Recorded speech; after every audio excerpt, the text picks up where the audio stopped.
Hello everyone, welcome to today's video. In today's video, we will be talking about abstraction in object-oriented paradigm. So basically, up till now, whatever we have done, we talked about different classes and objects and methods.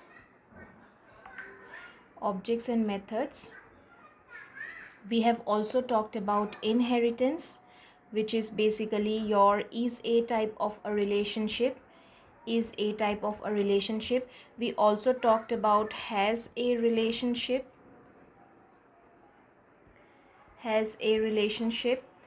and we talked about polymorphism,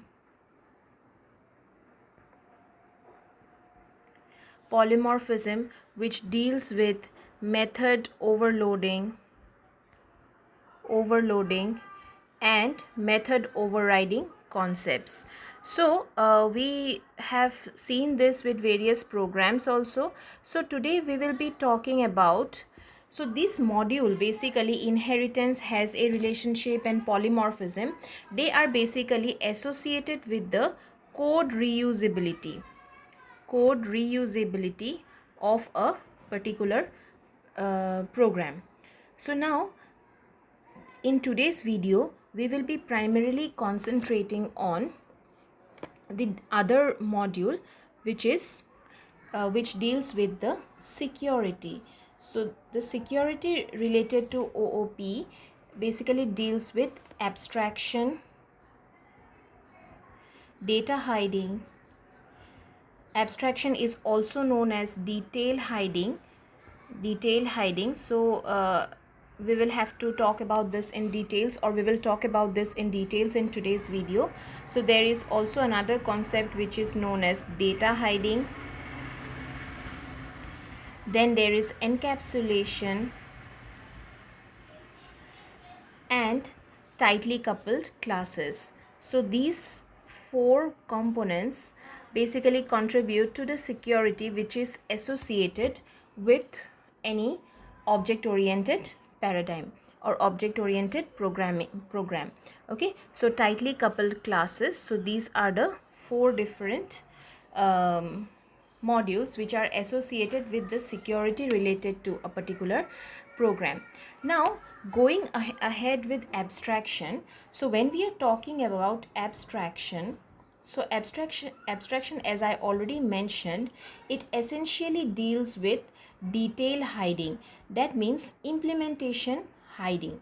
Okay, so detail hiding, essentially it will mean that we are trying to hide the implementation. We can just see what is it, but we cannot see how it works. Implementation spelling is little wrong. Okay, all right, implementation. So this is what abstraction is all about. So we will hide the detail, and we will be hiding basically the implementation part, and it will uh, expose an interface to the user by hiding the interface to the user by hiding the information. So by hiding the background information which are related to it. So it, in short, that we can just see the interface, how it works, but the backend code or the backend functionality is not visible to the user, right? For example, suppose we take a car. Okay, so let us take a car. So suppose this is a car, and if we see, the car has a body. Okay, it has four wheels, it has windows, then it has a steering, it has gears, then it has brakes, etc. Right? Now all these relevant parts like the steering, the gears, the horn, the accelerator, or the brakes, they are shown to the driver, right? So the driver can basically see the outer look of the car and also work with the different components of the car, but actually the driver will not be able to understand how the gear is working or how the engine is working. Okay, or how the engine is working. So we can just see what is there. That means the outer look is visible to us, but we do not see how actually it is implemented. So this is what data abstraction is all about, or this is what abstraction concept of OOPS is all about. Now talking about abstract classes, okay, so if we are considering abstraction, essentially we have to deal with two different concepts. One is abstract classes, abstract class, and the other one is interfaces.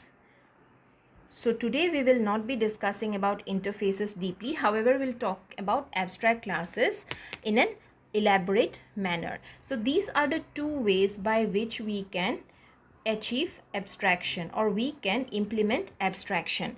When we are talking about interface, it gives us 100% abstraction. That means 100% hiding of the details. However, if we are considering just an abstract class, then 0 or 200% abstraction may be achieved. That means if we are using an abstract class, it might be so that no abstraction is achieved at all, or it might be so that 100% abstraction is achieved, right? So there are several things that we have to remember when we are moving ahead with abstract classes. So today the primary point of discussion will be this abstract class, right? So moving ahead, if we are talking about abstract classes, so we will be talking about abstract classes now.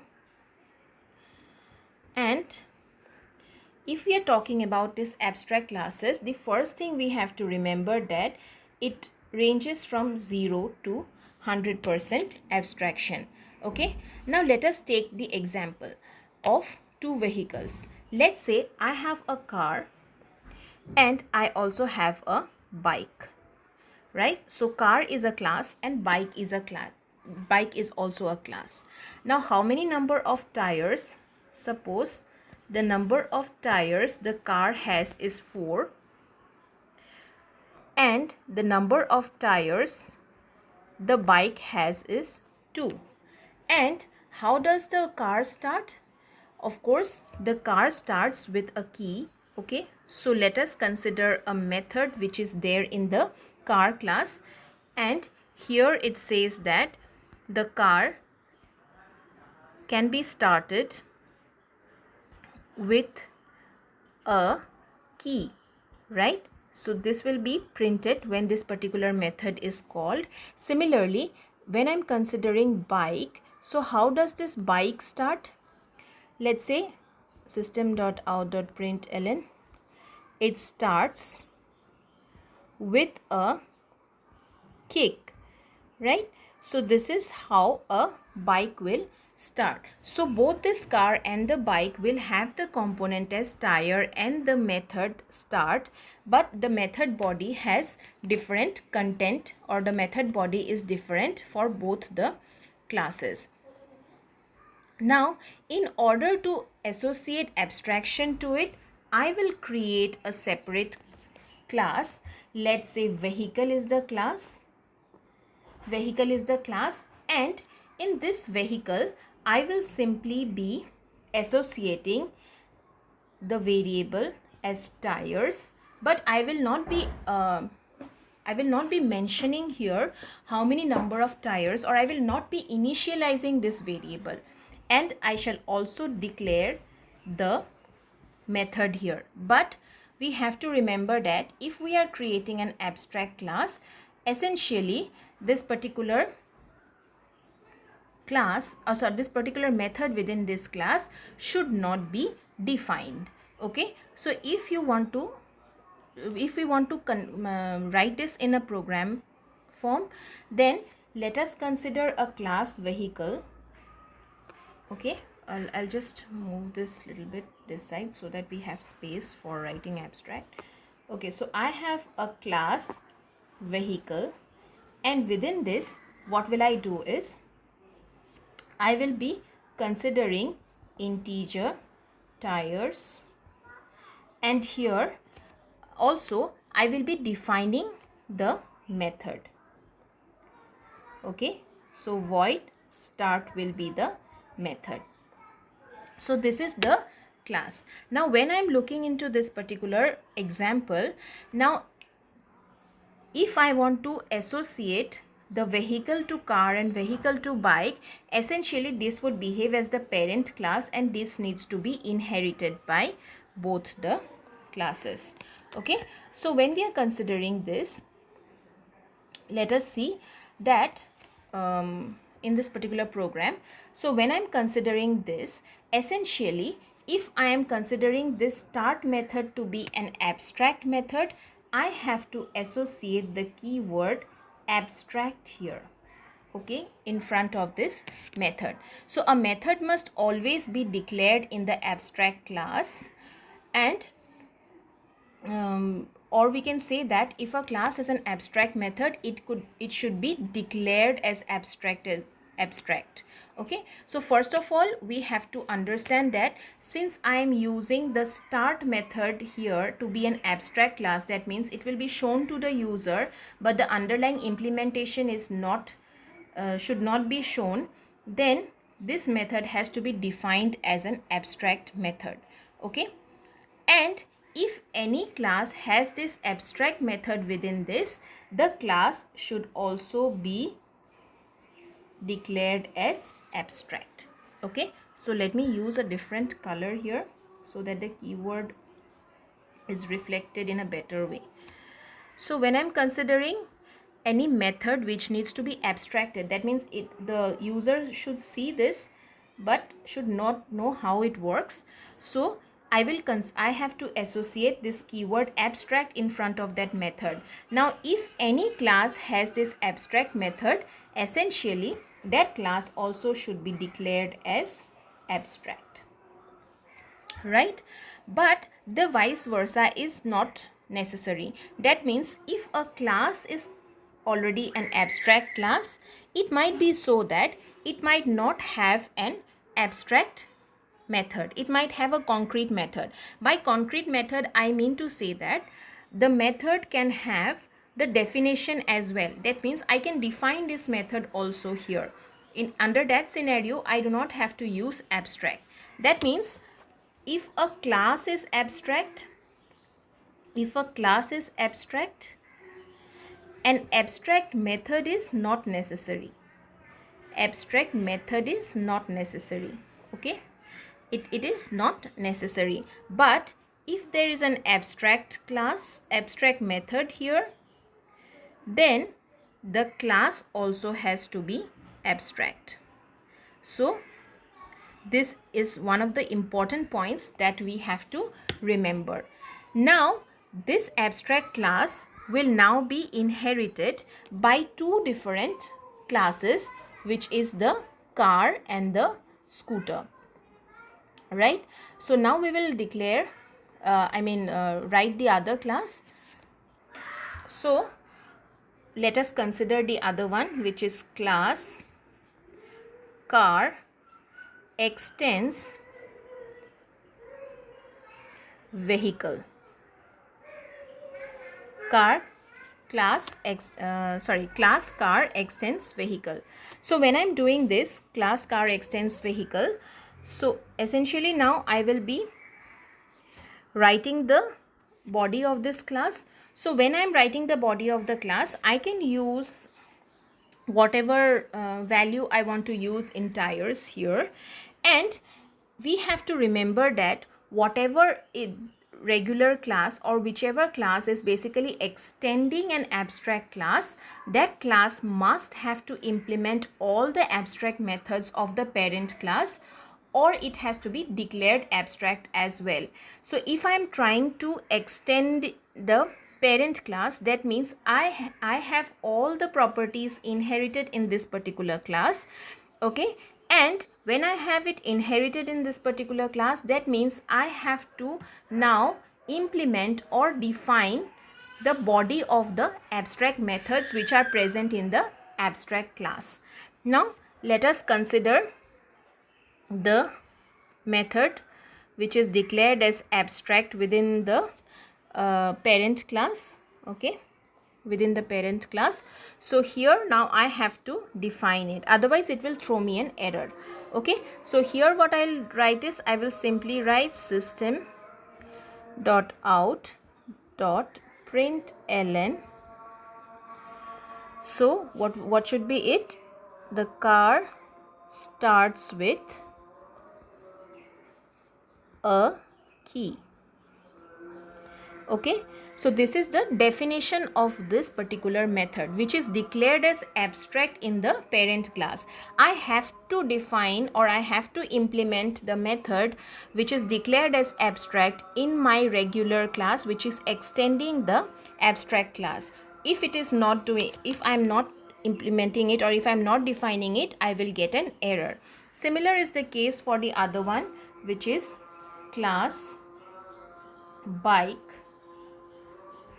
extends vehicle, and here also I have to implement the start method which is declared as abstract in the abstract method. Okay, so here also I will write it system.out.println bike starts with a key. Okay, bike starts with a cake. So this is how basically.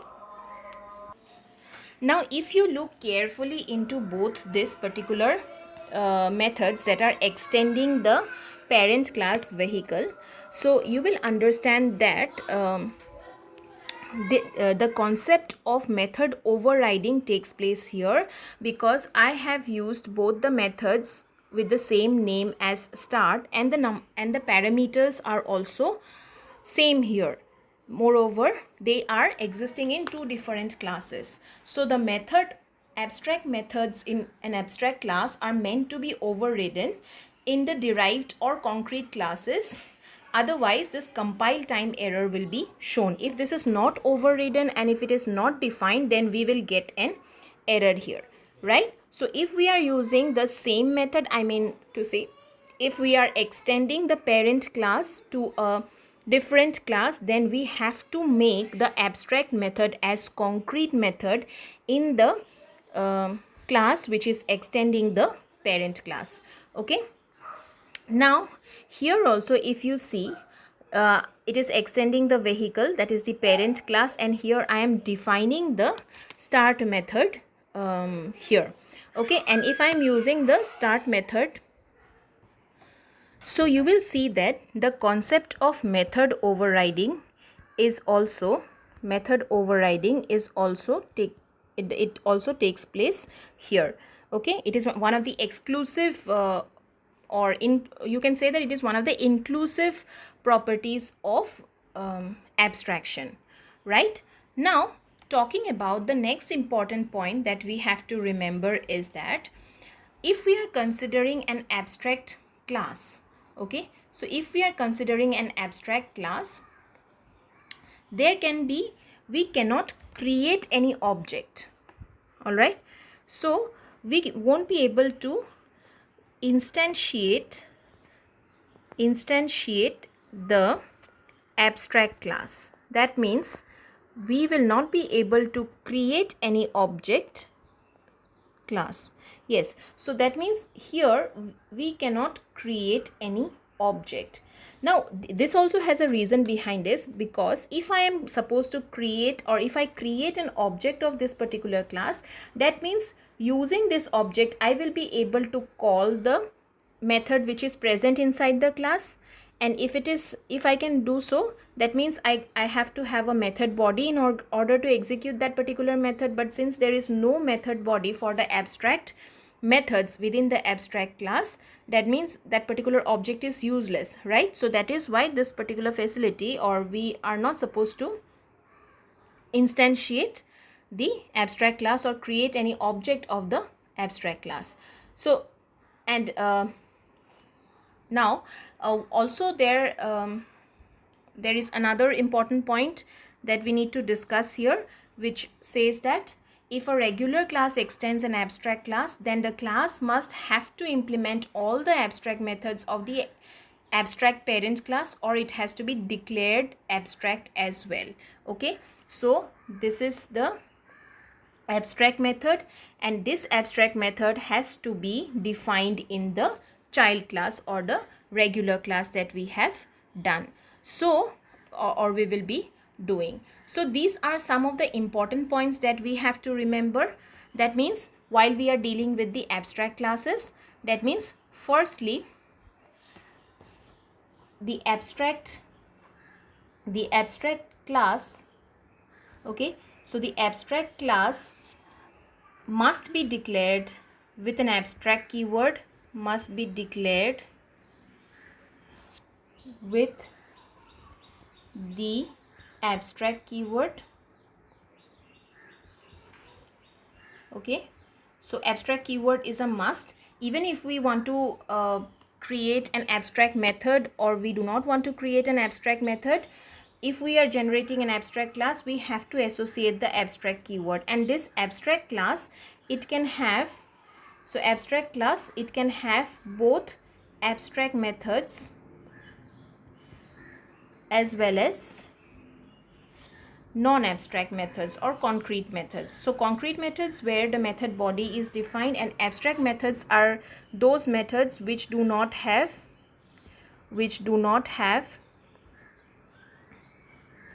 any implementation or definition. Okay, so these methods do not have definition, only the declaration is there. The next important point is that we cannot create object, okay, cannot create objects of abstract classes, because it is useless, as creating the object means that we can call and implement all the methods which are there within the abstract class. But since the abstract methods within the abstract class has got no definition, that means it will not help us to the created object will not help us to implement them as well, and it will give us a compile time error. We will see that. So it will cannot create objects of the abstract class, that means it cannot be instantiated. Okay, and the third important point that we have to remember, that all the abstract methods in the parent class, in the parent abstract class, okay, parent abstract class, they needs to be implemented, otherwise it will throw us an error. Okay, needs to be implemented in the regular class which extends it, okay, which extends the parent class, otherwise it will give us an error.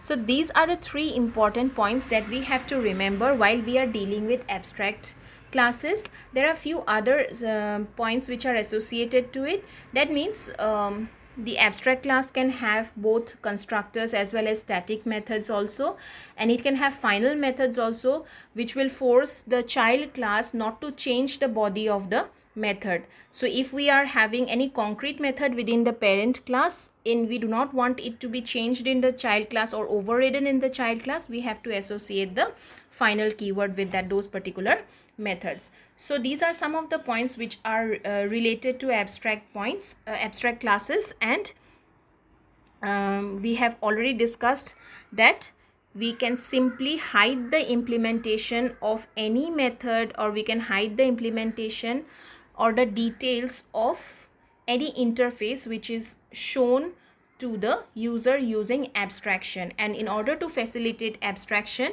we have to implement an abstract class or an interface. Okay, and essentially it is not true that through abstract classes we can achieve 100% abstraction. It can range from 0 to 100%. That means it might not be an abstraction at all. Okay, but we have to remember that these are the two different points, and these two will be facilitating us in order to hide the details and enhance the security. Okay, so these things we will be also looking at through a program. So from the theoretical aspect, this is all we had to discuss, and we will be further talking about abstraction with interfaces in my subsequent sessions. Thank you.